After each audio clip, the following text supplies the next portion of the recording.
Tim, thank you so much for being here with us today. Oh, my pleasure. So to start us off, tell us a little bit about who you are, what you do, and what you write about.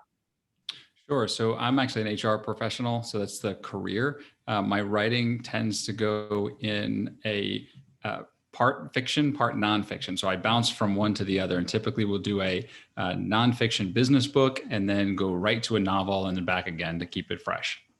Nice. I like that. Did that kind of help with your writing process of your brain can take a break from one and then move to the other?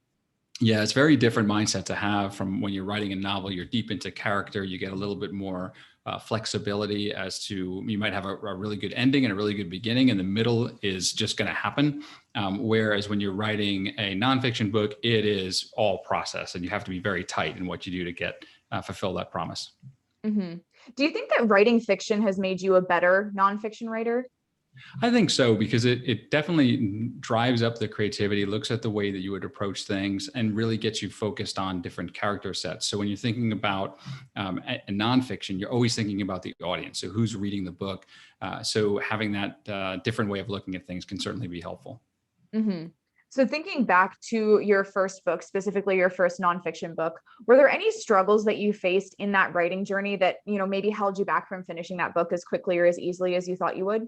Yeah, it took a little bit of time to understand a formula. So the way I look at it is you have to focus on both the what and the how of what you're doing. So when I think about the what aspect of writing, you really have to think about process and structure. So when I look at the structure part of it, it's all about thinking about the specific audience that you have, identifying a need, and then having a promise that you're going to fulfill in some way or the other. So whatever that promise might be, maybe you're introducing a new thought, a new process, maybe there's a new approach that you're having, you identify it and then you fulfill it. So as an example, when I did a book on the introvert's guide to job hunting, I mean, no surprise, the target market was introverts who were looking for jobs, right? Pretty straightforward, no big surprise there. But what I looked at is their struggle. They typically struggle with interviewing and negotiating salaries, but they're really strong on other parts of the work. So they can leverage a process and think about their self-analysis. And so through this workbook, I guided them through leveraging their strengths so that by the time they got to the interview, they were really well prepared. So that formula for the book had to be very structured in, you're going to go through the whole book step by step, and at the end of it, you'll get an outcome. I did a different book that was HR Guide to Getting and Crushing Your Dream Job. And that was more of a resource where I was going to ask in the moment questions for whatever was top of mind as you were moving up or through an organization. Totally different approaches. But before you set out to write the book, you really need to know where you're going to go so that you can then fulfill that promise with a structure that you're putting in place. Mm-hmm. So most of the people that are going to be watching this are entrepreneurs or business owners, the life coaches, business coaches, people like that. They have a ton of knowledge, right? They have years of experience. They have tons of clients that they've helped. How do they go from having all of that information and somehow turning it into a book structure that's going to make sense, not only to write, but to read as well? So you have to be disciplined, and this gets to the how part of things. So you, as a coach, as a business person, you have all this knowledge that you've acquired over time. The challenge is going to be putting it into paper. And what you need to do is be really structured with the time that you put into it and how you dedicate it. So as an example, I'm much better in the morning than I am at night. And I know that. So I'm one of those annoying, I get up at 5 a.m, ready to go people. So I'll work out and then I'll write, but I'll do that every single day. Now, some days you get a fantastic chapter out of it and it's wonderful. Other days you're struggling to put 2 sentences together.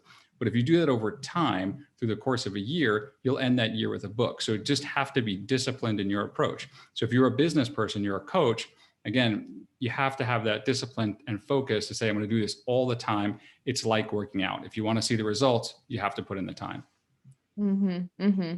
Now, a lot of people as well, they maybe aren't the best writers, or they don't think they're the best writers, at least. They don't have that confidence in their own work. Was that type of, imposter syndrome or perfectionism, was that something that you ever struggled with? And if so, how did you work through that? So I think you get around that by just doing the work. So I always say there's a difference between having imposter syndrome and being an imposter. So in order to not be an imposter, you have to put the time in. You actually have to put the work in to get there. And you could learn along the way. So that's a difference between doing that and learning on the job. So if you're a professional, but you're not a professional writer, that's okay. Just put the time in to do the work. and then get an editor and learn, and then take to the next step and learn some more. And over time, you'll be able to get it. And you can use those resources. There's nothing wrong with doing that. You mentioned an editor. Do you recommend that every nonfiction writer works with a professional editor? All the time, absolutely, because you're going to get so comfortable with the work that you do that you're not going to see the words anymore, right? You won't see and you won't see, you can't see it. So you get somebody else that's their job, that's what they're focused on, and they can really help you. But what's great about it is every time you do that, you're going to learn more about the process. So you get stronger on your own, and you just progress as a writer every time you do that. It's funny you brought that up, because I know when I read my first draft of my own book before I had anyone else look at it, there would be sentences where I would literally cut off in the middle of the sentence and start writing the next sentence before I had finished the one before that, because my head was just 3 sentences ahead, and it was like, oh my goodness, how is this making any sense to anyone but me right now? So I love that you brought up that point of working with an editor, just because your brain works faster than maybe your fingers can. And that's absolutely true for the audience, right? I mean, these are professionals who know their material so well, and you need somebody who's going to break it down for you and call your shot. So it's funny if you ask a professional golfer, how do you play? So I hit the ball. Well, that's fantastic, but it doesn't help me, right? I need somebody who's going to break it down step by step and look at my stuff so that I can be better.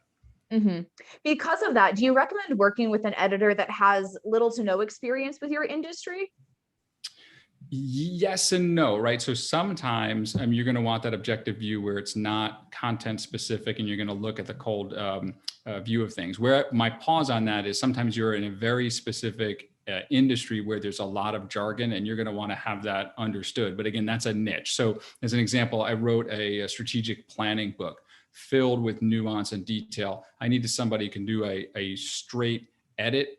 They're content neutral, but then they also needed somebody to gut check, hey, does this really make sense for the audience we're looking at? And then again, you're learning from 2 people, which is great. Well, this has been a ton of great information. Do you have any other advice you could give an aspiring author who is maybe struggling to get to that final draft? So what I always tell people is don't wait for inspiration. Sometimes you may get, we have a dream and you wake up and you're going to write a novel. It's probably not going to happen, right? The better thing is just get up, go to work, put the time in, and you'll do well over time. And I think that kind of goes hand in hand with giving yourself a little grace. If you get up every day, if you're a 5 a.m. or like you are, and you only get 200 words in, and maybe they're not that great, but you're building that habit and building that consistency. Absolutely. Awesome. Well, Tim, thank you so much for sharing your expertise with us. This has been really helpful. My pleasure.